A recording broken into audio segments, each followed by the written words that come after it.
Sa isang liblib na baryo sa kabundukan ng Silangang Cordillera, may isang binatang nagngangalang Elmo. Wala siyang ina't ama, ulila mula pagkabata. Lumaki siya sa pangangalaga ng kanyang matandang lola na si Lola Pasing, isang albularyo at tagapagsalaysay ng mga kwentong kababalaghan. Si Elmo ay isang masipag, matapang, at mapagkumbabang kabataan. Sa kabila ng kahirapan sa buhay, hindi siya kailanman nawalan ng pag-asa. Tuwing madaling araw, umaakyat siya ng bundok upang mangalap ng panggatong at prutas. Sanay siya sa lamig ng hamog at ingay ng mga insekto sa kabubatan. Ngunit isang araw, may naramdaman siyang kakaiba sa paligid. Ang karaniwang tahimik at mahinahong kagubatan ay tila nananahimik sa kakaibang paraan, walang huni ng ibon, walang kaluskos ng mga hayop, at may hanging malamig na dumadampi sa kanyang batok. Sa kanyang paglalakad, napansin niya ang isang daan na hindi niya pa kailanman nadadaanan. Ito'y natatakpan ng mga gumagapang na ugat at makakapal na dahon, tila isang landas na matagal nang hindi tinatahak ng kahit sino. Sa kanyang kuryosidad, pinasya niyang sundan ito. Habang siya'y naglalakad, napansin niyang tila umiiba ang anyo ng gubat. Ang mga puno ay mas matataas, ang mga dahon ay kumikislap sa liwanag ng araw kahit anong liit nito, at ang paligid ay tila bumubulong sa kanyang pandinig. Bigla siyang tumigil sa paglalakad nang makakita siya ng isang malaking punong may hugis kabayo ang puno sa itaas. Sa ilalim nito ay may bato na kulay berde, parang kumikislap kapag tinatamaan ng araw. Habang siya'y lumalapit, may narinig siyang boses. Hindi ito boses ng tao, ngunit malinaw at malalim. Elmo, tawag ng tinig. Napaatras siya sa takot. Sino ka? Sigaw niya. Lumitaw mula sa likod ng puno ang isang nilalang na may katawan ng tao, ngunit may ulo ng kabayo. Mataas ito, malaki ang katawan, at may balahibong itim na tila usok sa gabi. Ako ang tagapangalaga ng kagubatang ito. Ako ang tikbalang, sabi ng nilalang. Napaluhod si Elmo sa takot. Huwag mo po akong sasaktan, ngunit ngumiti ang tikbalang. Hindi kita sasaktan, binata. Sa halip, may misyon akong gustong ipasa sa iyo. Matagal ko nang binabantayan ang mundong ito, ngunit ako'y humihina. Kailangan kong ipasa sa isang karapat-dapat ang mutya ng kalikasan. Itinuro nito ang batong berde sa ilalim ng puno. Iyan ang mutya. Taglay nito ang lakas ng kagubatan, ang bilis ng hangin, lakas ng lupa, at talas ng paningin. Ngunit tandaan mo, Elmo, bawat lakas ay may kapalit. Hindi makapaniwala si Elmo sa naririnig. Bakit ako po? Isang simpleng tao lang ako. Dahil nakita ko ang iyong puso, sagot ng tikbalang. Hindi mo ginagamit ang lakas para sa sarili. At sa panahon ngayon, kailangan natin ng tagapangalagang gaya mo. Lumapit si Elmo at inabot ang mutya. Sa sandaling hawakan niya ito, isang kakaibang lakas ang dumaloy sa kanyang katawan. Ang mga mata niya'y tila nakakita ng mas maliwanag, ang pandinig niya'y umabot hanggang sa pinakamalayong huni ng ibon. Nararamdaman niya ang bawat tibok ng lupa sa ilalim ng kanyang paa. Simula ngayon, sabi ng tikbalang, ikaw na ang tagapangalaga ng mutya. Ngunit tandaan mo, Elmo, huwag mo itong gamitin para sa kasakiman. Kapag ginawa mo yon, ang dilim ay magbabalik.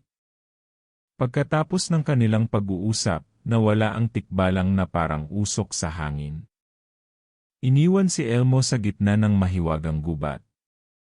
Ngunit nang lingunin niya ang pinanggalingang daan, tila ito'y nawala. Wala na ang landas, at nasa paanan na siya ng bundok. Parang isang panaginip, ngunit hawak niya sa kanyang bulsa ang berde at kumikislap na mutya. Bumalik si Elmo sa baryo, at tila walang nakapansin ng kanyang pagkawala. Ngunit sa mga sumunod na araw, napansin ng mga tao ang pagbabago sa kanya. Mas mabilis siyang gumalaw, mas malakas siya sa trabaho, at tila may pakiramdam siya kung may paparating na panganib. Ngunit nanahimik lang si Elmo, itinatago ang katotohanang siya ay nabigyan ng kapangyarihan ng isang nilalang sa kagubatan. Habang papalapit ang gabi, hindi niya alam, ang mutyang iyon ay magdadala hindi lamang ng kapangyarihan, kundi pati ng mga nilalang na matagal nang naghihintay sa dilim. Handa na ang first part. Sabihin mo lang next, para simulan ko ang outline 2, ang mutya ng tikbalang. Matapos ng misteryosong pagtatagpo ni Elmo at ng tikbalang, nagsimula na ang kanyang kakaibang paglalakbay, isang landas na hindi niya kailanman inaakalang tatahakin. Bagamat bumalik siya sa dating gawi, pag-aalaga sa lupa, pagtulong sa komunidad, at pagtulong sa kanyang lola Pasing, hindi na siya ang dati. Ang mutya ay tila naging bahagi ng kanyang pagkatao. Sa mga unang araw, napansin ni Elmo na nagiging mas sensitibo siya sa paligid. Naririnig niya ang pag-iyak ng hayop sa malalayong bahagi ng kagubatan.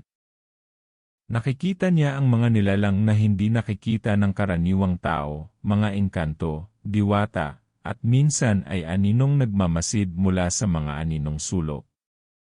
Isang hapon, habang namimitas ng mga halamang gamot para kay Lola Pasing, may narinig siyang sigaw mula sa ilog. Tumakbo siya kaagad, at doon niya nakita ang batang si Gino na sinasagasa ng rumaragasang tubig. Agad siyang tumalon, halos hindi na nag-isip. Ang katawan niya ay tila naging magaan. Sa isang iglap, para siyang alon na lumusong sa tubig, at nasagip niya si Gino bago pa ito matangay. Kuya Elmo, ang bilis mo po. Para kang agila, sambit ng bata habang nanginginig sa lamig. Napangiti si Elmo ngunit hindi siya nagsalita. Isa lamang iyon sa maraming pagkakataon kung saan ginamit niya ang kanyang bagong kapangyarihan. Ngunit sa kabila ng lahat ng kabutihang ginagawa niya, may ilang hindi natuwa. Ang kapitan ng baryo, si Kapitan Mando, ay unti-unting naging mapuna.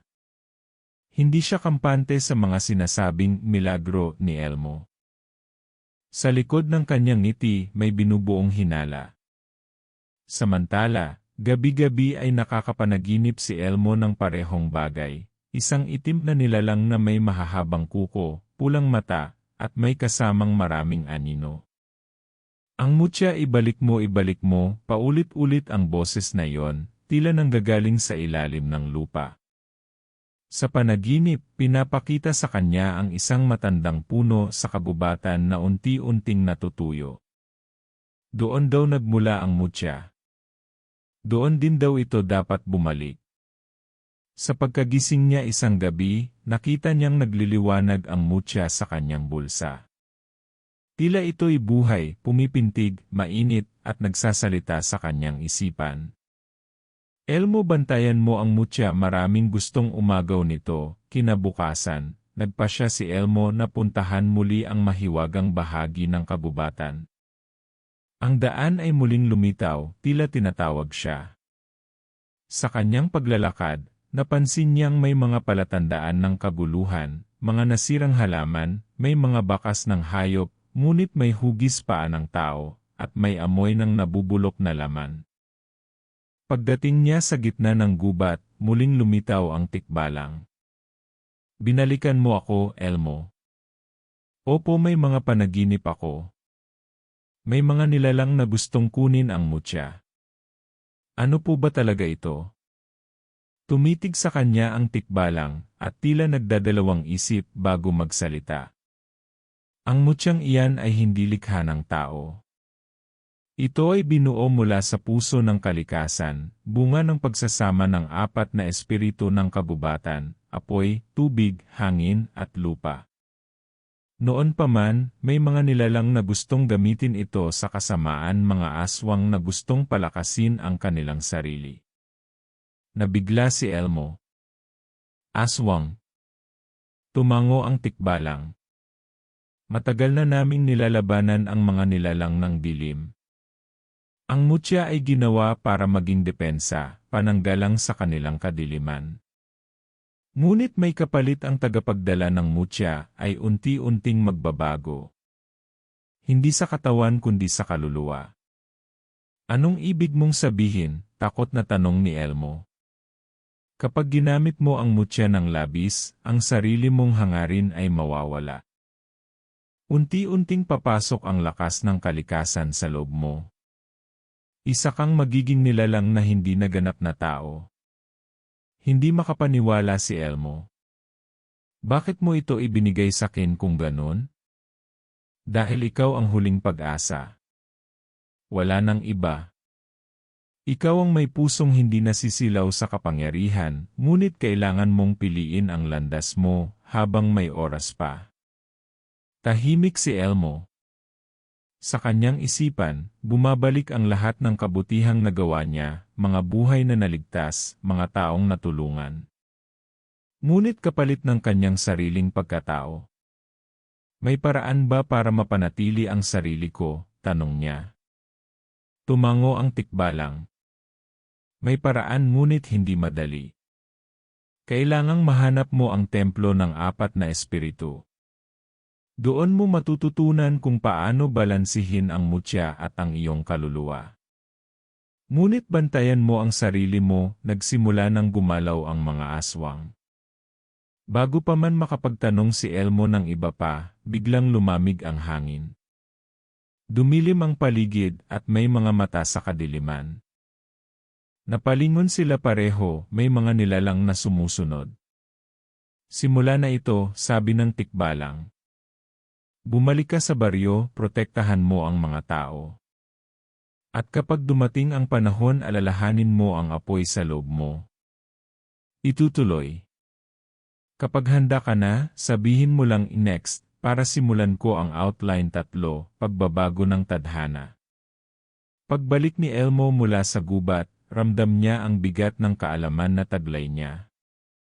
Hindi na siya basta binata lamang, siya na ngayon ang tagapagdala ng mutya, isang tagapangalaga, ngunit isa ring target ng mga nilalang ng dilim.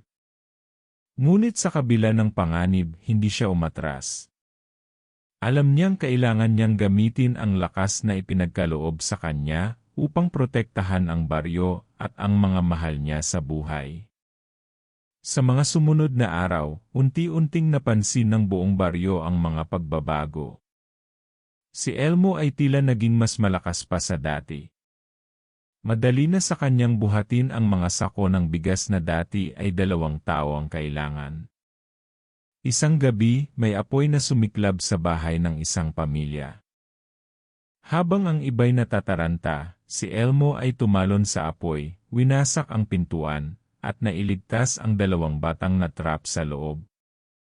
Wala siyang sugat ni isang dalos. Para siyang hindi tao. Dahil dito, ginawaran siya ng pagkilala ng mga taga-baryo. Tinawag siyang tagapagligtas ng kabundukan. Ngunit sa kabila ng papuri, nararamdaman niyang may mga matang palaging nakamasid. Lalo na si Kapitan Mando na ngayon ay mas mapanuri. Para sa kapitan, si Elmo ay hindi na ordinaryong mamamayan, siya ay banta. Hindi likas ang ganong kapangyarihan, ani Kapitan Mando sa isang lihim na pagpupulong kasama ang mga matatanda ng baryo. May itinatago ang batang iyon. Sa kabila ng mga hinala ng ilan, marami pa ring naniwala kay Elmo. Si Aling Marta, na dating inatake ng isang ligaw na hayop, ay iniligtas ni Elmo kahit gabi at ulan. Si Mang Tomas, na natabunan ng lupa sa bukid, ay hinukay ni Elmo gamit ang kamay lamang. Lalo siyang minahal ng mga tao. Ngunit habang tumatagal, napapansin din nilang parang lumalayo si Elmo. Mas tahimik, mas malalim ang iniisip, at madalas ay nakatingin sa malayo na para bang may kinakausap na hindi nila nakikita. Lola Pasing, na matagal nang nakababatid ng kababalaghan, ay lalong nag-alala. Anak, wika niya isang gabi, nakikita ko sa mga mata mo may mabigat kang dinadala. Hindi lahat ng kapangyarihan ay biyaya. Minsan, ito'y pagsubok. Ngunit hindi umamin si Elmo. Ayaw niyang madamay ang kanyang lola. Lalo na ngayong may mga senyales na lumalakas ang mga nilalang ng dilim. Minsan, habang naglalakad siya pauwi mula sa bukid, may narinig siyang kaluskos sa damuhan.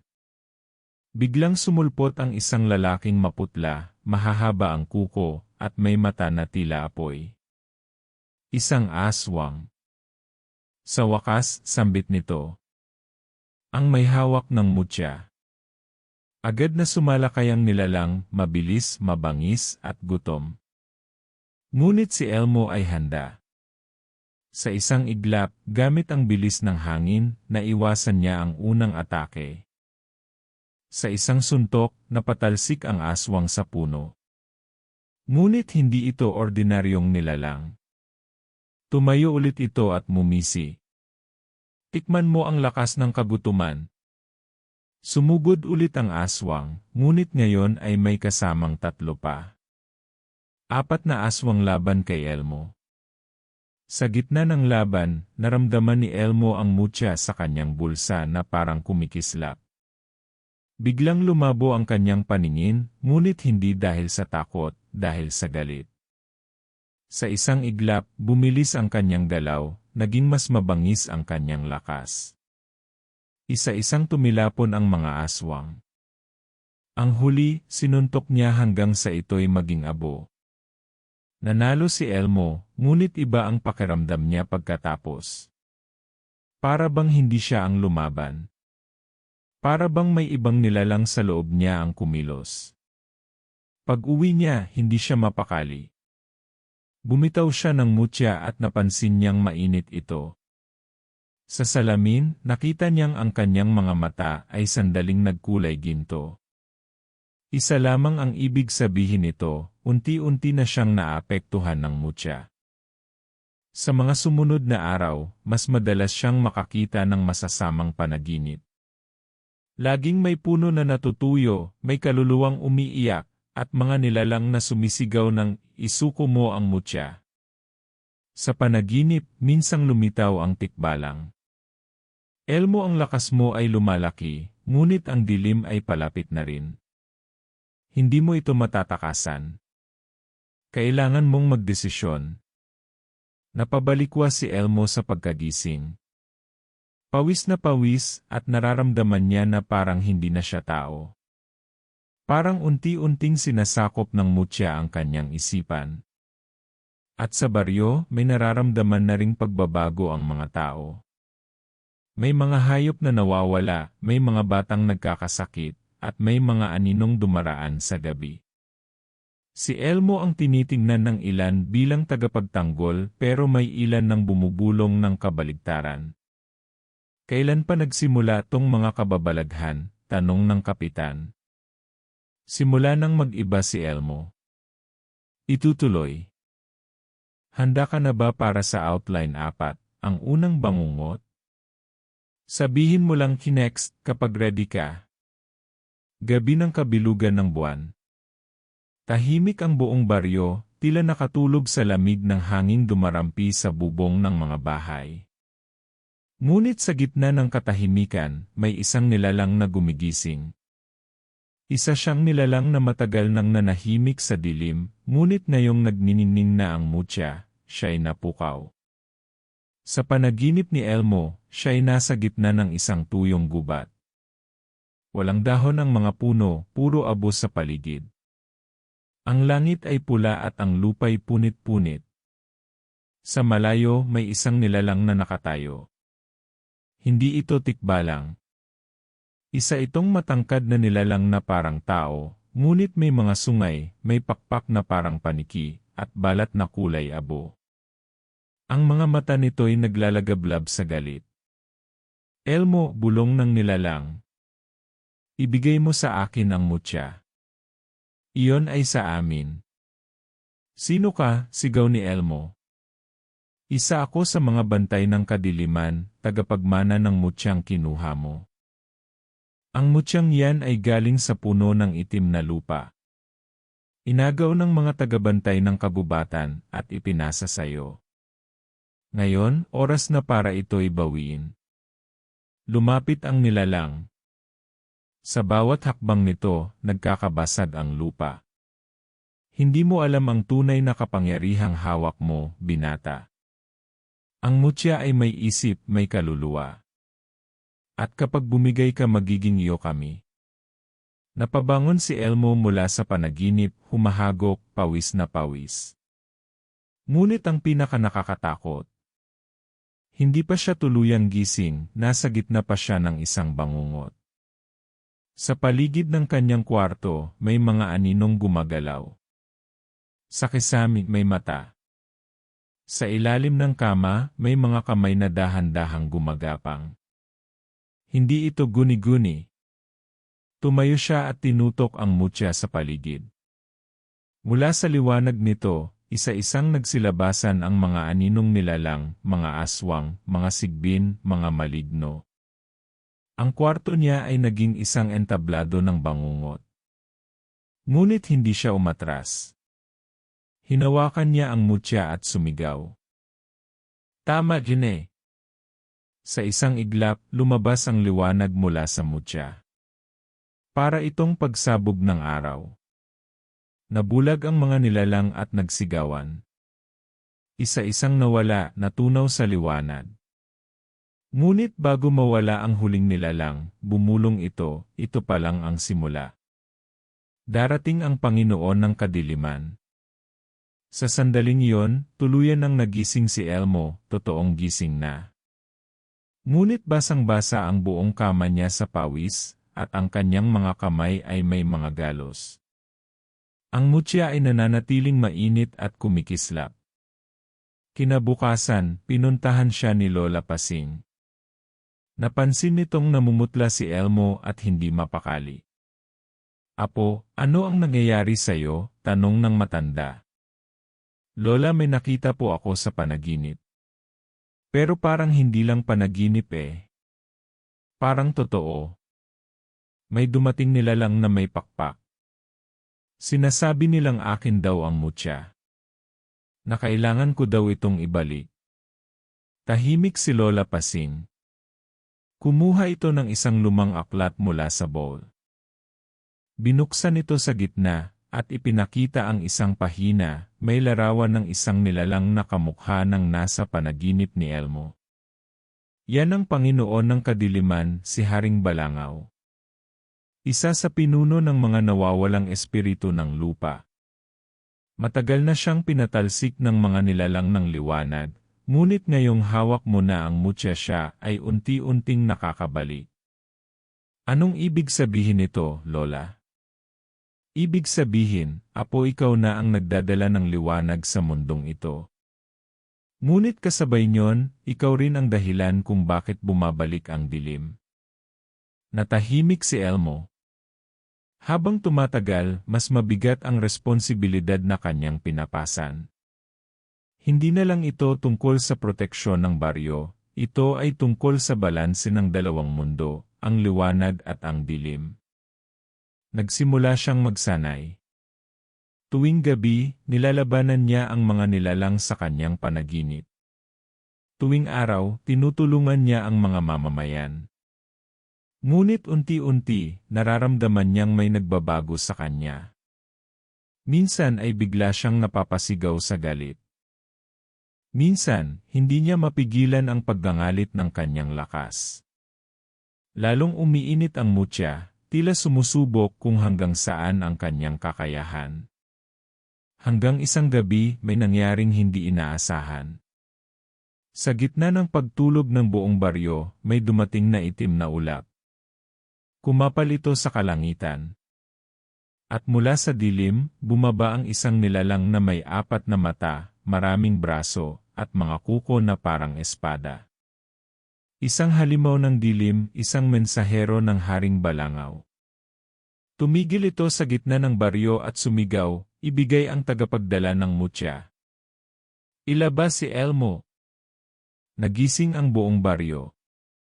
Ang mga tao'y nagsigawan, nagsipagtakbuhan. Takot ang bumalot sa lahat. Si Kapitan Mando ay lumabas na may hawak na itak, ngunit agad siyang tinapon ng nilalang sa pader ng bahay. Lumabas si Elmo, hawak ang mutya. Ako ang hinahanap mo. Sumama ka sa akin, utos ng halimaw. Dalhin ka namin sa pinagmulan ng mutya. Hindi ka makakatakas sa tadhana mo. Hindi ako susuko, matapang na sagot ni Elmo. Kung kailangan kong lumaban, lalaban ako para sa mga tao. Para sa liwanag. At sa gabing iyon, naglaban ang dalawa. Si Elmo, tagapagdala ng mutya, at ang halimaw ng dilim, tagapagsugo ng kadiliman. Umalinggaw ang kanilang sagupaan sa buong baryo.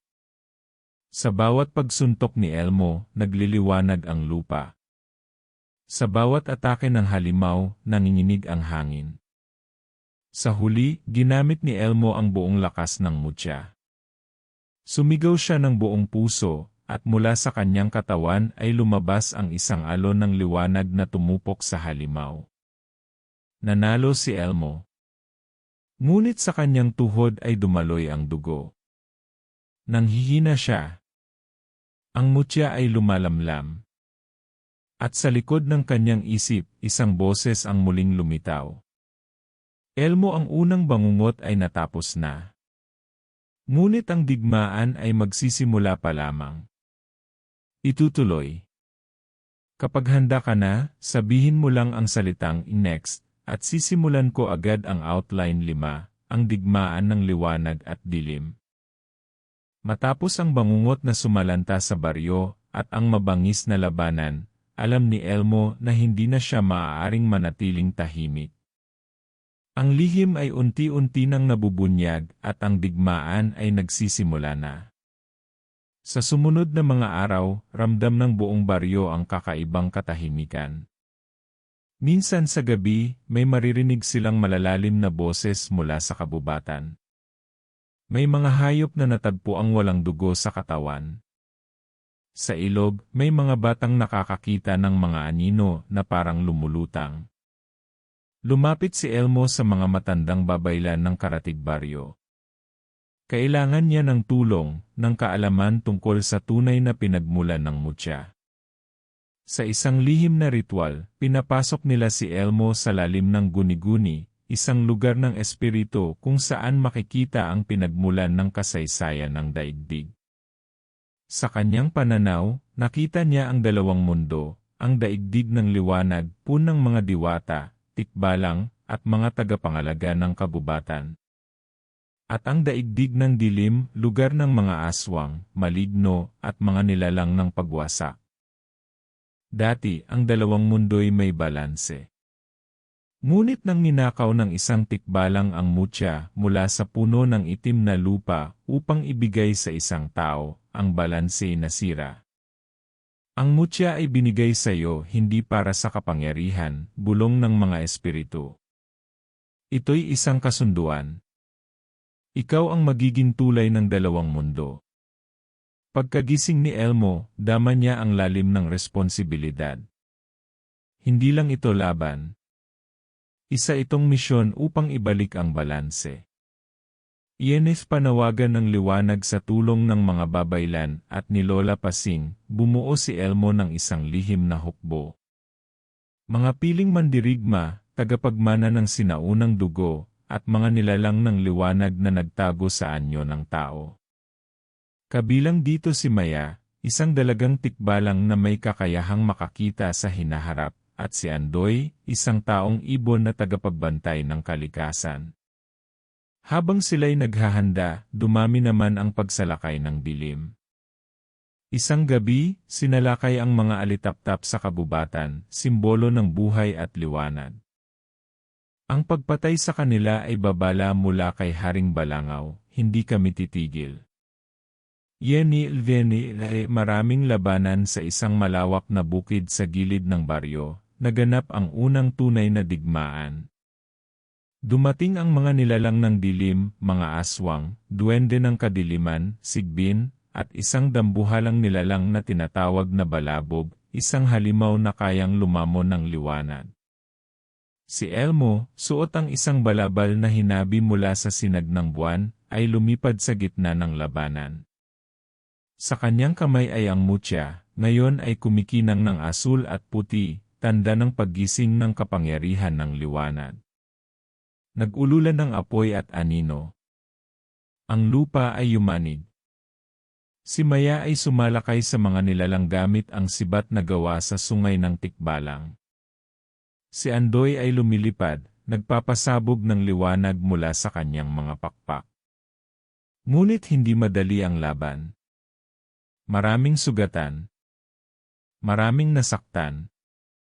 Si Mang Lito, isang mandirigmang may kakayahang magbato ng kidlat, ay nabitag ng anino at tinangay sa ilalim ng lupa. Si Elmo ay tinamaan ng lason mula sa isang halimaw na duwende. Ngunit sa gitna ng sakit at pagdurugo, tumayo si Elmo. Hindi tayo titigil, sigaw niya. Ang liwanag ay lalaban. Mula sa kanyang dibdib, lumabas ang isang bugso ng liwanag. Ang mga nilalang ng dilim ay nabulag, at ang balabog ay nagliyab. Sa lakas ng mutya, natalo ang unang alon ng kadiliman. Iyan'y pagkagulat ng baryo nakita ng buong baryo ang laban. Wala nang pagtakpan pa. Si Elmo ay hindi na basta binata, isa na siyang tagapangalaga, mandirigma, at tulay sa dalawang mundo. Ang ilan ay lumapit sa kanya upang humingi ng tawad sa pagdududa. Ngunit may ilan pa ring natatakot. Paano kung siya ang maging dahilan ng kapahamakan? Tanong ni Kapitan Mando, sugatan pero buhay. Dito nagsimulang mamili ang mga tao. Sasama ba sila sa laban ng liwanag? O mananatiling takot at tahimik? Iyan pag-igting ng labanan habang lumalakas si Elmo, lalong nagagalit si Haring Balangaw. Ipinadala niya ang kanyang anak, si Sagyaw, isang nilalang na may kakayahang manghimasok sa isipan ng tao at itanim ang takot. Si Sagyaw ay hindi lumalaban gamit ang lakas, siya'y umaatake sa loob, sa puso't isipan. Isa-isang nagkaroon ng bangungot ang mga mandirigma ni Elmo. Si Andoy ay nawala ng pakpak sa panaginip, si Maya ay nakita ang kanyang pamilya na nilamon ng apoy. Maging si Elmo ay binalik sa panaginip ng kanyang ama na pinatay ng aswang. Pero iba na si Elmo ngayon. Hindi na siya madaling matitinag. Pinatawag niya si Sagyaw at hinarap ito sa gitna ng liwanag. Hindi mo ako matatalo sa takot, wika niya. Dahil ako na mismo ang takot na nilampasan. At sa isang bugso ng kapangyarihan, natalo si Sagyaw. Ngunit bago ito mawala, bumulong ito, darating na si Itim. Ihanda mo ang sarili mo. Iyan bagot niya mabigat de tahimikan pagkatapos ng sunod-sunod na labanan, tahimik muli ang paligid. Pero iba ang katahimikang ito. Isa itong hudyat. Isa itong paghahanda ng kalaban para sa tunay na pagsalakay, ang pagbabalik ng Itim, ang pinakaunang nilalang ng kadiliman. Sa ilalim ng buwan, si Elmo ay nakaupo sa harap ng ilog. Hawak ang mutya, tinatanong niya ang sarili, kaya ko ba talagang tapusin ang digmaan? Sa kanyang likuran, lumapit si Lola Pasing. Apo, hindi mo kailangang tapusin ito mag-isa. Ang liwanag ay hindi lang nasa loob mo. Nasa paligid mo. Nasa puso ng mga taong pinipili ang kabutihan kahit natatakot sila. Sa sandaling iyon, napangiti si Elmo. Hindi pa tapos ang laban, pero alam niyang hindi na siya nag-iisa. Itutuloy. Pag ready ka na para sa next part, sabihin mo lang ang next, at itutuloy natin sa outline 6, paglalakbay sa mundo ng mga nilalang. Matapos ang sagupaan sa pagitan ng liwanag at dilim, isang bagong kabanata ang kailangang harapin ni Elmo, ang paglalakbay patungo sa mundo ng mga nilalang upang hanapin ang tunay na pinagmulan ng mutya at ang susi sa kapayapaan. Ang paanyaya ng kagubatan isang gabi, habang natutulog si Elmo sa kubo ni Lola Pasing, may narinig siyang tinig. Mahina, malamig at tila nagmumula sa kalikasan mismo. Elmo anak ng mutya, pumarito ka sa puso ng gubat. Pagbangon niya, ang mutya ay kumikislap sa bughaw at luntiang liwanag. Sa kabila ng takot, sinunod niya ang tinig. Dinala siya ng kanyang mga paa patungo sa isang lihim na daanan sa likod ng bundok, ang daang ulikba, isang lumang landas na sinasabing ginagamit ng mga diwata at lamang lupa. Doon niya unang nakita si Magtala, isang diwata na may mahahabang pilik, balat na kumikislap sa liwanag, at tinig na parang hangin sa umaga. Elmo, ikaw ang piniling daluyan ng balanse. Ngunit hindi sapat ang lakas. Kailangan mong malaman ang kasaysayan ng mutya. Kailangan mong humarap sa mga tagapangalaga ng 4 na sangkap, hangin, apoy, tubig, at lupa. Sumang-ayon si Elmo. Alam niyang oras na upang harapin ang kabuuang mundo ng mga nilalang, mabuti man o masama. Pagharap sa hangin, ang kaharian ng ulap, ang una niyang destinasyon ay ang kaharian ng ulap, isang lugar na hindi matatagpuan sa mapa, kundi nasa pagitan ng hininga ng langit. Dinala siya ni Magtala sa isang bato sa tuktok ng bundok. Sa pag-usal ng isang sinaunang dasal, lumitaw ang isang agila na gawa sa ulap, at sinakay si Elmo papunta sa alapaap. Doon niya nakilala si Amihan, ang tagapangalaga ng hangin.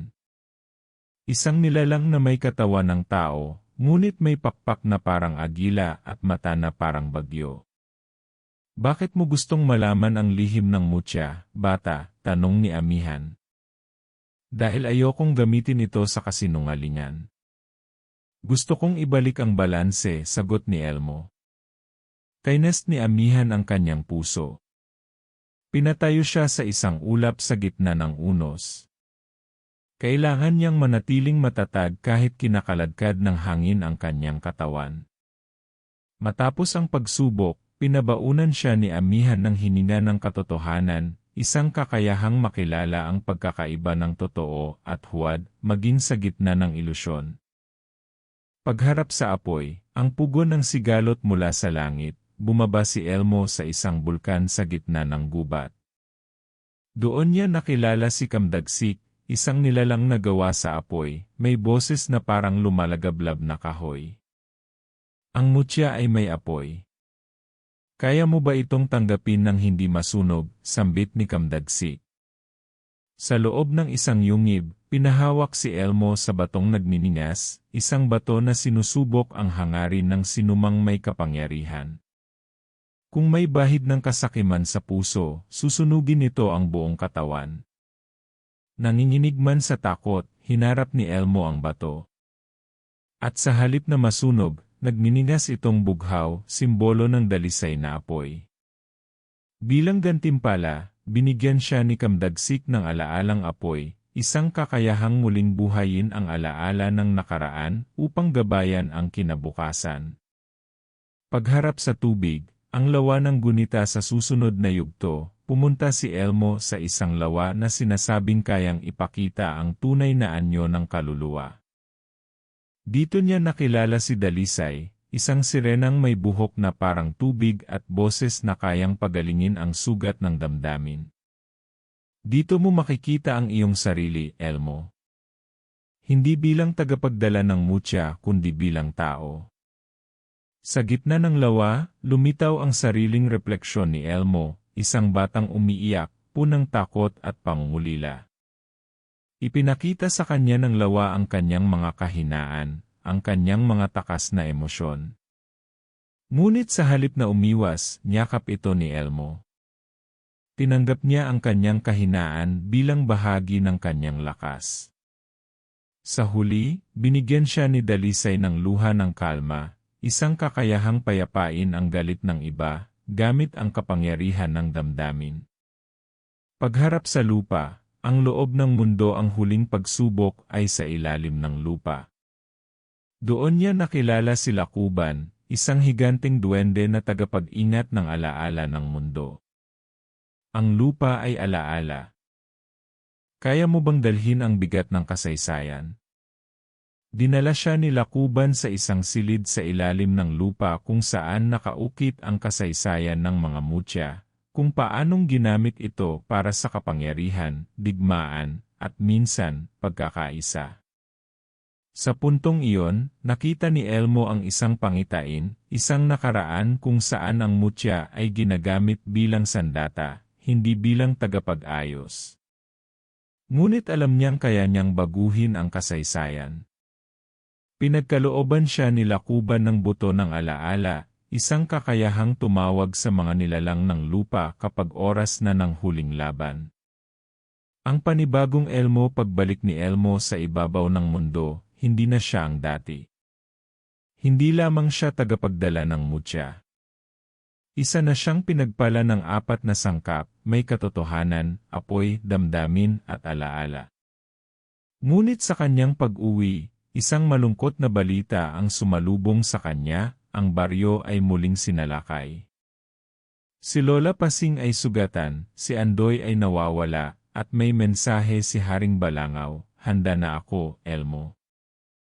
Sa susunod na buwan, sa ilalim ng itim na buwan, magtatagpo tayo.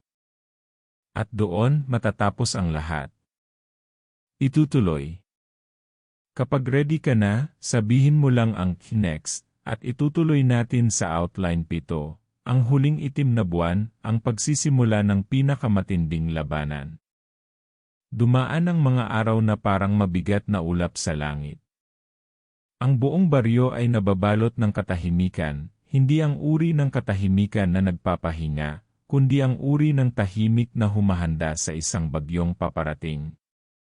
Dumidilim ang langit nang wala sa oras, tila pinapatay ng di makikitang puwersa ang sikat ng araw.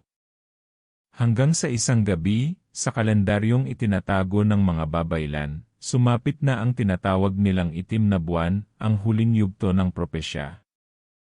Ang panawagan ng laban ng gumabi, muling nagtipon ang mga natitirang mandirigma, mga nilalang ng liwanag, at ilang mga matatapang na taga-baryo. Sa gitna nila, si Elmo, bitbit ang mutya ng ayoy kumikislap sa 4 na kulay, asul, hangin, pula, apoy, luntyan, tubig, at ginto, lupa. Sa loob ng puso niya, alam niyang darating na ang sandaling kinatatakutan, ang harapin si Haring Balangaw at ang buong puwersa ng dilim. Ngayong gabi, hindi lang ito laban para sa ating baryo, wika ni Elmo. Ito ay laban para sa buong mundo ng liwanag, laban para sa pagkatao, at laban para sa kinabukasan.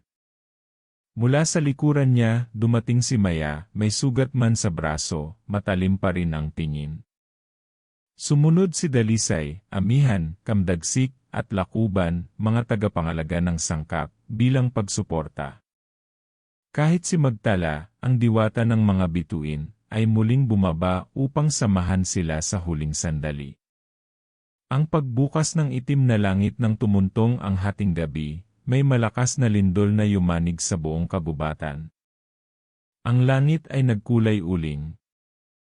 Sa gitna ng dilim, lumitaw ang isang buwan, hindi puti, hindi pula, kundi ganap na itim, tila wala itong liwanag na sinasalamin. Sa bawat kislap ng itim na buwan, may nilalang na lumilitaw mula sa anino, mga aswang na mas mabagsik, mga maligno na kayang lumusot sa panaginip, at mga dambuhala ng kadiliman na may 4 na mata at laman na gawa sa usok. Sa pinakagitna, sa ibabaw ng isang dambuhalang nilalang na parang kinastang anino, nakatayo si Haring Balangaw, ngayoy hindi na tikbalang, kundi isang nilalang na lubos ng nilamon ng kasamaan. Ang kanyang dating maharlikang anyo ay napalitan na ng balat na parang abo, mata na pulang-pula, at boses na parang basag na tambuli. Elmo! Anak ng liwanag! Halika, tapusin na natin ito, sigaw niya, sabay bugso ng itim na alon na agad sumalakay sa kampo ng mga mandirigma. Ang pagsabog ng digmaan sumambulat ang digmaan. Ang langit ay nagliyab sa pagitan ng liwanag at dilim. Si Kamdagsik ay naglabas ng apoy na sumagupa sa malamig na hangin ng kamatayan. Si Amihan ay lumikha ng mga buhawi upang ipagtanggol ang mga tao. Si Dalisay ay lumusong sa lawa at nagpadala ng alon upang sagasaan ang mga halimaw. Si Lakuban ay tinawag ang mga nilalang ng lupa, malalaking nilalang na parang punong buhay, upang durugin ang mga anino. Si Elmo, sa gitna ng lahat, ay lumaban gamit ang mutya, gumagawa ng kalasag ng liwanag, sandata ng enerhiya, at mga sigaw ng pag-asa. Ngunit hindi madali ang laban. Unti-unti silang naubusan ng lakas. Marami ang sugatan. Si Maya ay halos mawalan ng ulirat matapos mapuruhan ng isang aswang. Si Andoy ay natagpo ang nakagapos sa isang punong-puno ng itim na usok. Ang tiwala at sakripisyo sa gitna ng labanan, pinatawag ni Elmo ang mga huling tagapangalaga. Pinatayo niya sila sa 4 na sulok ng digmaan at pinagsama ang kanilang lakas sa mutya. Ngunit kailangan ng isang sakripisyo upang mabuo ang huling anyo ng liwanag. Lumitaw si Lola Pasing, halos hindi na makalakad. Elmo, ang mutya ay hindi lamang kapangyarihan. Ito ay alay. Sa pagtatapos, may kailangang mawala upang may manatili. Tinignan siya ni Elmo, may luha sa mata. Alam niya ang ibig sabihin. Hindi, Lola. Ako na lang. Ngunit bago pa man siya makapagsalita, tinulak siya ni Lola Pasing palayo at inusal ang huling dasal. Nagliwanag ang buong paligid. Ang katawan ni Lola Pasing ay naging liwanag at sumanib sa mutya. Sa isang iglap, sumabog ang puting liwanag sa buong digmaan. Ang pagtatapos ng kadiliman sa liwanag na iyon, ang mga nilalang ng dilim ay nagsimulang matunaw. Si Haring Balangaw ay sumigaw ng galit at sakit. Hindi iba ni wakas ay. Hindi ito ang simula ng kapayapaan, sagot ni Elmo, sabay ihagis ng mutya sa kalangitan. Sa pagbagsak ng mutya, naging isang dambuhalang sinag ng araw ang langit. Tumigil ang oras. Tumigil ang kadiliman. Si Haring Balangaw ay naglaho. Kasama ng kanyang kaharian. Pagkatapos ng labanan nang muling bumalik ang liwanag, ang buong kagubatan ay tahimik. Ang mga sugatan ay ginagamot. Ang mga nawawala ay hinahanap. Ang mutya ay bumalik kay Elmo, ngayoy isa ng simpleng batong puti, walang kislap. Wala na itong kapangyarihan, wika ni Magtala, dahil ang kapangyarihan ay nasa puso na ng mga tao. Si Elmo ay lumuhod sa gitna ng kapatagan, pagod, sugatan, pero buo. Tumingala siya sa langit, ngayoy asul at payapa. Natapos na, bulong niya. Itutuloy sa huling bahagi, ang pamana ng mutya, sabihan mo lang ako ng next, kapag ready ka na para sa final chapter ng iyong 30 oras na kwento, ang pagtatapos ng lahat. Pagkalipas ng digmaan, tahimik na muling bumangon ang baryo. Walang mga sigawan, walang selebrasyon. Tanging katahimikan, luha ng kaligtasan, at buntong hininga ng mga nananatili. Si Elmo, bagaman tagumpay, ay hindi bumalik na bayani, bumalik siyang tao. Tao na may mabigat na alaala, at isang misyon na hindi pa tapos. Ang muling pagbangon, muling itinayo ang mga bahay. Ang mga sugatan ay inalagaan. Si Maya ay naging leader ng pangangalaga sa mga bata. Si Andoy ay tahimik ngunit laging nasa tabi ni Elmo.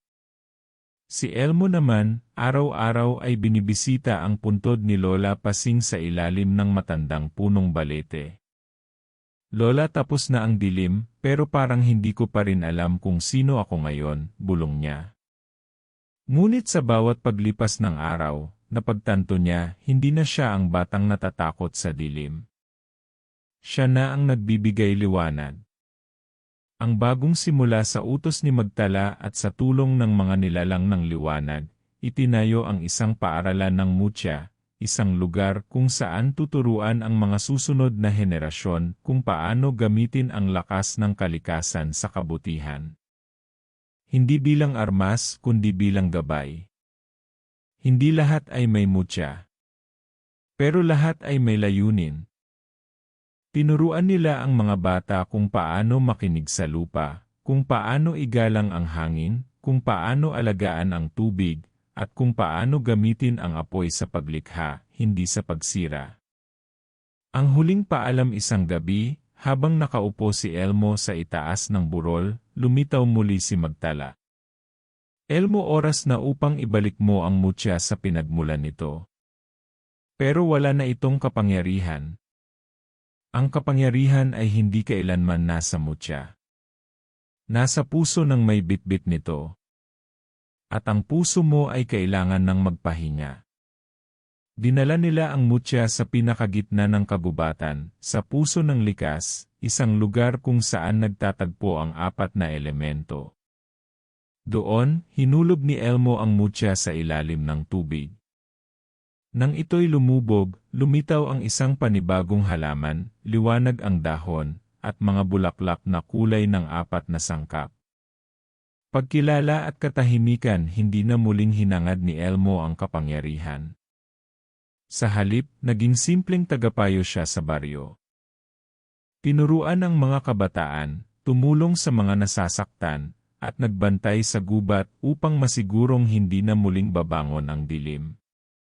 Ang kanyang pangalan ay hindi laging binabanggit, pero palaging naroroon sa bawat kwento, bago matulog, sa bawat dasal ng salamat, at sa bawat batang nangangarap. Pamana ng kwento, lumipas ang mga taon. Ang mundo ay nagbago. Ngunit ang kwento ni Elmo ay nanatili. Isinasalaysay ito sa mga gabi ng ulan o tuwing walang kuryente. Laging sinisimulan sa, may isang binata na nabigyan ng lakas ng mutya ng tikbalang i. Hindi na ito tinatawag na kwentong aswang. Isa na itong alamat ng pag-asa. Isang kwento ng tao na piniling maging higit pa sa takot, higit pa sa galit, at higit pa sa sarili. Ang tunay na lakas sa huli, naiwan ng isang simpleng aral na ang lakas ay hindi laging nasusukat sa dami ng halimaw na napuksa, kundi sa dami ng pusong natulungan, sa dami ng liwanag na pinasa sa iba, at sa lakas ng loob na harapin ang dilim, kahit nag-iisa. At ang mutya. Wala na ito sa anyo ng bato. Naroon na ito sa kwento mo, sa paniniwala mo, at sa susunod na tagapag-alaga ng liwanag.